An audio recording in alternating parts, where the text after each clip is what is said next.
ओम शांति।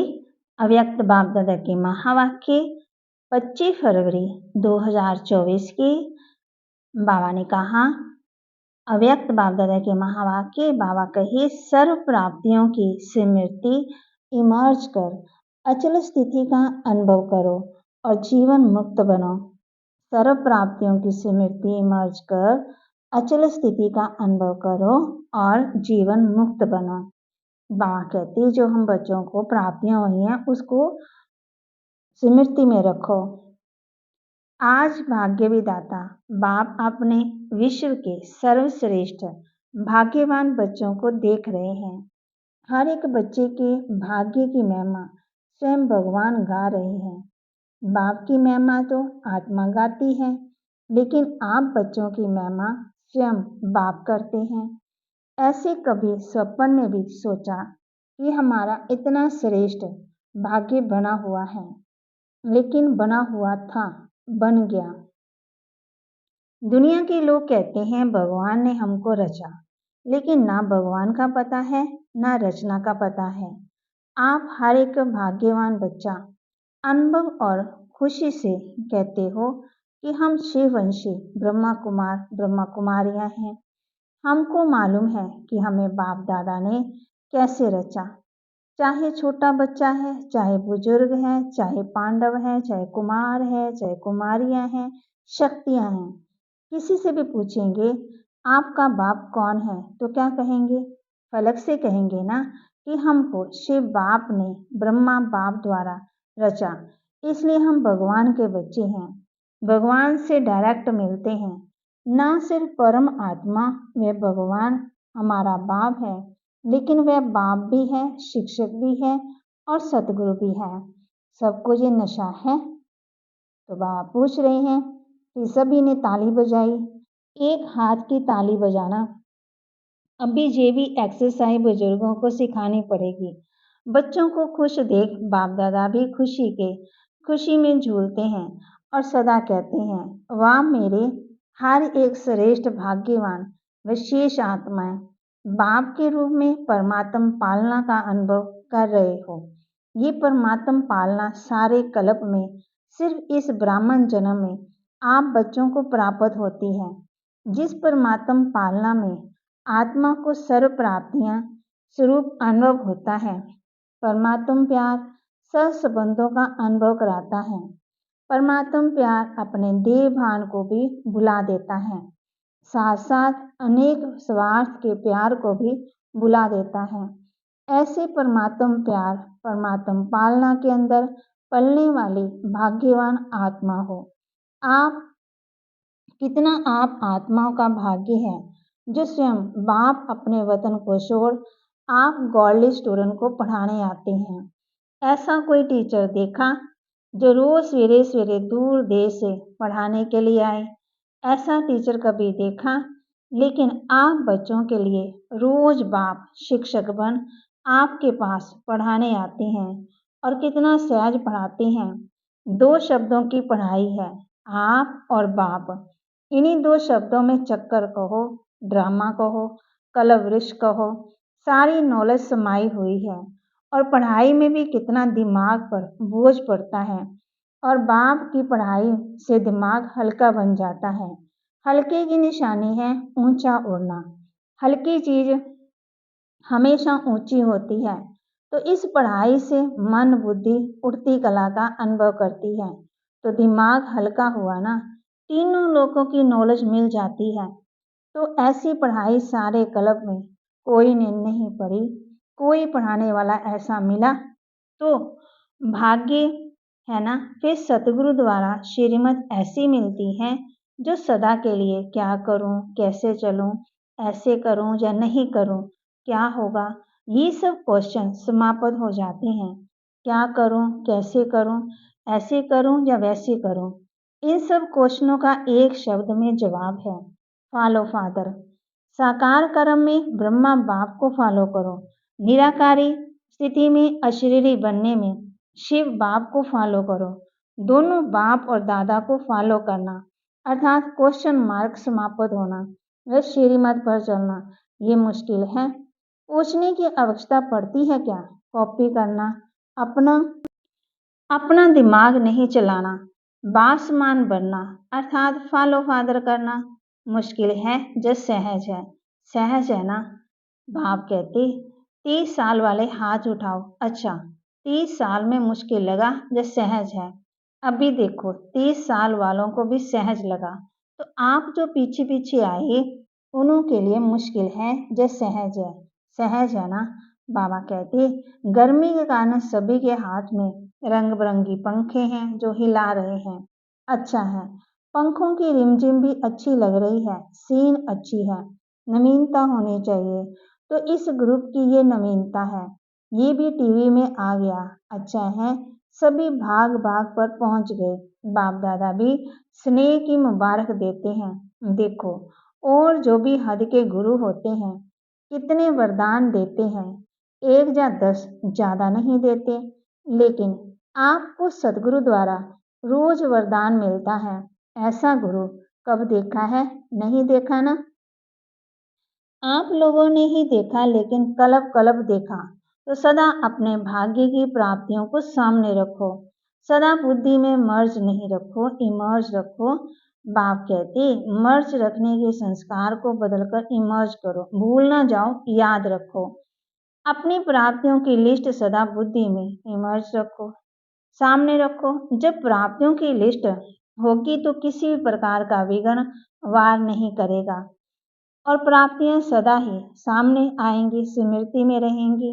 बाप दादा जब सुनते हैं कि आज किसी भी कारण से कई कई बच्चे मेहनत करते हैं, युद्ध करते हैं, योग लगाना चाहते हैं, लेकिन लगता नहीं है, सोल कॉन्शियस के बदले बॉडी कॉन्शियस में आ जाते हैं, तो बाप दादा को अच्छा नहीं लगता। कारण क्या है? अपने भाग्य की स्मृतियां याद नहीं रहती, भूल जाते हैं। फिर जब कोई याद दिलाता है तो सोचने लगते हैं होना तो ऐसा चाहिए। इसलिए बहुत सहज पुरुषार्थ है, प्राप्तियों को सामने रखो। जब से ब्राह्मण बने तब से अपने भाग्य को स्मृति में रखो, हलचल में नहीं लाओ, अचल बनो। क्योंकि यहाँ आबू में यादगार क्या है? अचल घर है या हलचल घर है? अचल घर है ना? ये किसका यादगार है? आपका यादगार है ना?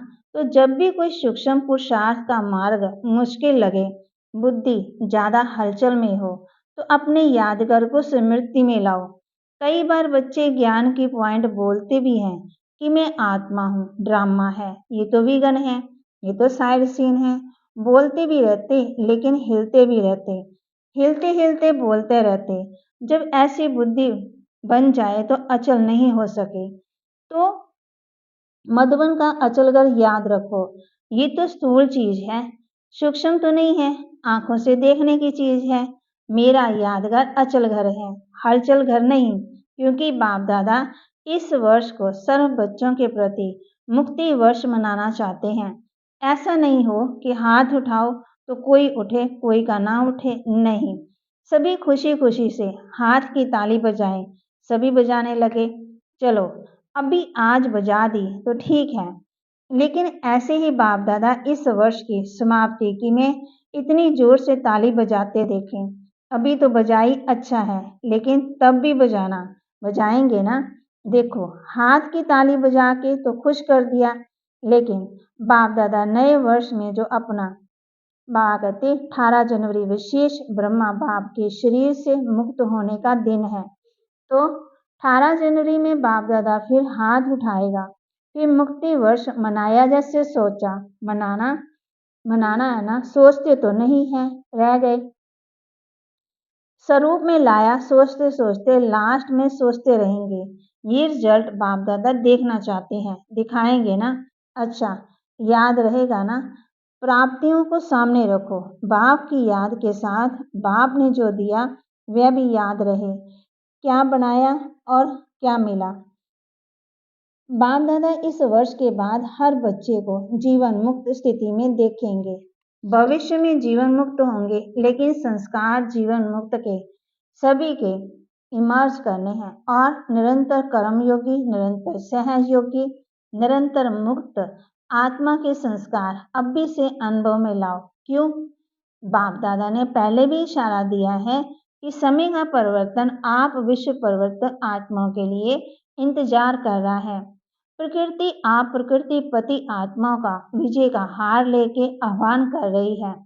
समय विजय का घंटा बजाने के लिए आप भविष्य राज्याधिकारी आत्मा को देख रहे हैं कि कब घंटा बजाएं। भक्त आत्माएं वह दिन सदा याद कर रही है कि कब हमारे पूज्य देवात्माएं हमारे ऊपर प्रसन्न हो, हमें मुक्ति का वरदान देंगी। दुखी आत्माएं पुकार रही हैं कि कब दुख हरता सुख करता आत्माएं प्रत्यक्ष होंगी। इसलिए ये सब आपके लिए इंतजार व आह्वान कर रहे हैं। इसलिए हे रहम दिल विश्व कल्याणकारी आत्माएं, अभी इन्हों के इंतजार को समाप्त करो। आपके लिए सब रुके हैं, आप सब मुक्त हो जाओ। तो सब आत्माएं प्रकृति भक्त मुक्त हो जाएं तो मुक्त बनो, मुक्ति का दान देने वाले मास्टर दाता बनो।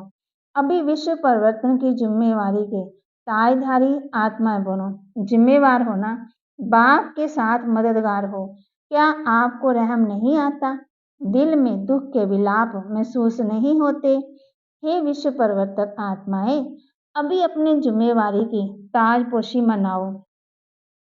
बाप दादा ने पहले भी कहा, 100 हिमालय जितने बड़े से बड़े विघ्न भी आ जाएं तो भी हटेंगे नहीं, हार नहीं खाएंगे। ताजपोशी मुक्त वर्ष अवश्य मनाएंगे। बाप दादा रोज चार्ट देखेगा। ऐसे नहीं कि यहाँ से जाओ तो ट्रेन में ही कहो पता नहीं क्या हो गया है, घर में गए और बुगले और हंस की लड़ाई लग गई। ऐसे नहीं कहना ये हो गया वो हो गया, ये नहीं सुनेंगे। आपके पत्थर वेस्ट पेपर बॉक्स में डालेंगे, सुनेंगे नहीं। दृढ़ संकल्प करो, होना ही है। जहाँ दृढ़ता है वहाँ सफलता नहीं हो असंभव है। तो सभी दृढ़ संकल्प वाले हैं ना? टीचर्स हाथ उठाओ, टीचर्स बहुत है। सारे सेंटर खाली करके आए हैं ना? बाबा कहते बाबा के पास पहुंचे हैं।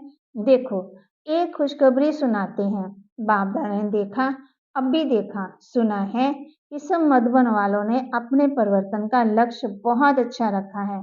लक्षण तो देखेंगे, लेकिन लक्ष्य बहुत अच्छा रखा है। अपने में अंतर जो आया है वह भी लिखा है। लेकिन बाप दादा को खुशी है, अंतर आना शुरू हुआ, आगे होता रहेगा। लेकिन सभी ने अपने दृढ़ संकल्प का उमंग उत्साह अच्छा दिखाया है। अभी कागज में है, लेकिन कागज में भी पहला कदम तो है। तो बाप दादा को खुशी हुई। क्यों? सारे वर्ल्ड के लिए हे अर्जुन मधुबन निवासी, निमित मधुबन निवासी, सेकंड नंबर देश विदेश की निमित सेवादारी टीचर्स हैं और सर्व सहयोगी साथी, सारा परिवार ब्राह्मण आत्मा है। तो मधुबन का नक्शा बाप दादा देखेंगे कि बिल्कुल बदला हुआ दिखाई दे। मधुबन वाले तो कम आए होंगे, कईयों ने लिखा ही नहीं है। आगे बैठने वाले ने कम लिखा, बहुत बिजी रहे। लेकिन जब काम मिलता है तो लिखने में भी मार्क्स जमा होती है। अगर नहीं लिखा तो मार्क्स एक्स्ट्रा कम हो गई, नुकसान कर दिया। जो भी डायरेक्शन मिलते हैं डायरेक्ट बाप द्वारा मिलते हैं, चाहे निम्मत आत्मा दादियों द्वारा मिलते हैं, उसको रिगार्ड देना अति आवश्यक है। इसमें ना बहाना देना है, ना अलबेलापन करना है। आगे के लिए बाप दादा बता देता है कि मार्क्स जमा नहीं हुई, इसलिए बाबा कहते इसको महान बनना, हल्की बात नहीं करो। बच्चे बड़े चतुर हैं, कहेंगे बाप दादा तो जानते ही हैं, जानते तो हैं लेकिन कहा क्यों? जानते हुए कहा ना, तो ऐसे छुड़ाना नहीं चाहिए। बहुत ऐसे कार्य हैं छोटे छोटे जिनको हाँ जी करने में एक्स्ट्रा मार्क्स जमा होती है। कई ऐसे स्टूडेंट हैं जो किसी भी पास्ट के संस्कार के वश बहुत अच्छे उमंग उत्साह में बढ़ते हैं, लेकिन कोई ना कोई सुनहरी धागा, बहुत महीन धागा उनको आगे बढ़ने नहीं देता। वे समझते भी हैं कि ये महीन धागा रहा हुआ है, लेकिन ही कहेंगे। लेकिन ऐसे भी पुरुषार्थी हैं जो छोटी छोटी कॉमन बातों में हाँ जी करने से मार्क्स ले लेते हैं, और हो सकता है ना कि वे थोड़ी थोड़ी मार्क्स इकट्ठी होते हुए भी वे आगे भी निकल सकते हैं। ऐसे भी बाप दादा के पास एग्जाम्पल के रूप में है। इसलिए सहज तरीका है छोटी छोटी हाँ जी करने में मार्क्स जमा करते जाओ। कट नहीं करो, जमा करो। बाकी बाप दादा ने देखा है मेजॉरिटी ने अपना उमंग सा अच्छा दिखाया है, इसलिए दृढ़ संकल्प के लिए विशेष उन मधुबन निवासी बच्चों को बाप दादा हाँ जी करने की मुबारक देते हैं। याद प्यार भी दे रहे हैं, लाख लाख गुना याद प्यार भी दे रहे हैं। क्यों? मधुबन है बाप दादा के स्वरूप को प्रत्यक्ष करने का शीश महल। तो एक ही बात की खुशी है, अब भी कागज में आया हुआ है, कर्म में लाना ही है, ठीक है ना? अच्छा, मुबारक हो। अब भी अगर आप सभी को अचानक डायरेक्शन मिले कि अभी अभी अशरीरी बन जाओ, तो बन सकते हो कि हल चलोगे। क्यों? लास्ट समय का यही अभ्यास 5 मिनट आनर बनाएगा। तो अब भी बाप दादा भी कहते हैं, 1 सेकंड में सब बातों को किनारे कर अशरीरी पाओ। ड्रिल कराई बाबा ने कहा। अच्छा, चारों ओर के अति श्रेष्ठ भाग्यवान परमात्म पालना के अधिकारी आत्माएं, परमात्म पढ़ाई के अधिकारी, परमात्म सतगुरु के वरदानों के अधिकारी, सदा दृढ़ता द्वारा सफलता के अधिकारी, सदा अखंड योगी अचल योगी, सदा विश्व परिवर्तक की जिम्मेवारी के ताजदारी, सदा सर्व प्राप्तियों को इमर्श रूप में अनुभव करने वाले ऐसे विशेष आत्माओं को बाप दादा का याद प्यार और नमस्ते।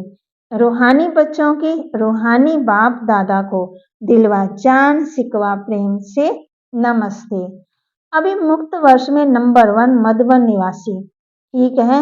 हो सकता है यह मुश्किल है। हाँ जी, फिर तो बाप दादा मधुबन वालों को भी गोल्डन बैज देगा। मधुबन वालों को बैज देना है और सभी को दिया है। मधुबन वालों को मुक्त वर्ष की प्राइज देंगे। अच्छा, बैज भी देंगे आपको। अच्छा, वरदान दे रहे हैं बाबा। ब्राह्मण जीवन में एक बाप को अपना संसार बनाने वाले स्वतः और सहज योगी भव। ब्राह्मण जीवन में एक बाप को अपना संसार बनाने वाले स्वतः और सहज योगी भव। ब्राह्मण जीवन में सभी बच्चों का वायदा है, एक बाप दूसरा ना कोई। जब संसार ही बाप है, दूसरा कोई है ही नहीं हो सकता। और सहज योगी स्थिति सदा रहेगी। अगर दूसरा कोई है तो मेहनत करनी पड़ती है, जहां बुद्धि न जाए वहां जाए। लेकिन ये एक बाप ही सब कुछ है तो बुद्धि कहाँ जा नहीं सकती। ऐसे सहज योगी सहज स्वराज्याधिकारी बन जाते हैं। उनके चेहरे पर रूहानियत की चमक एक जैसी रहती है। स्लोगन, बासमान अव्यक्त व विदेही बनना, यही अव्यक्त पालना का प्रत्यक्ष सबूत है। बासमान अव्यक्त व विदेही बनना, यही अव्यक्त पालना का प्रत्यक्ष सबूत है। ओम शांति।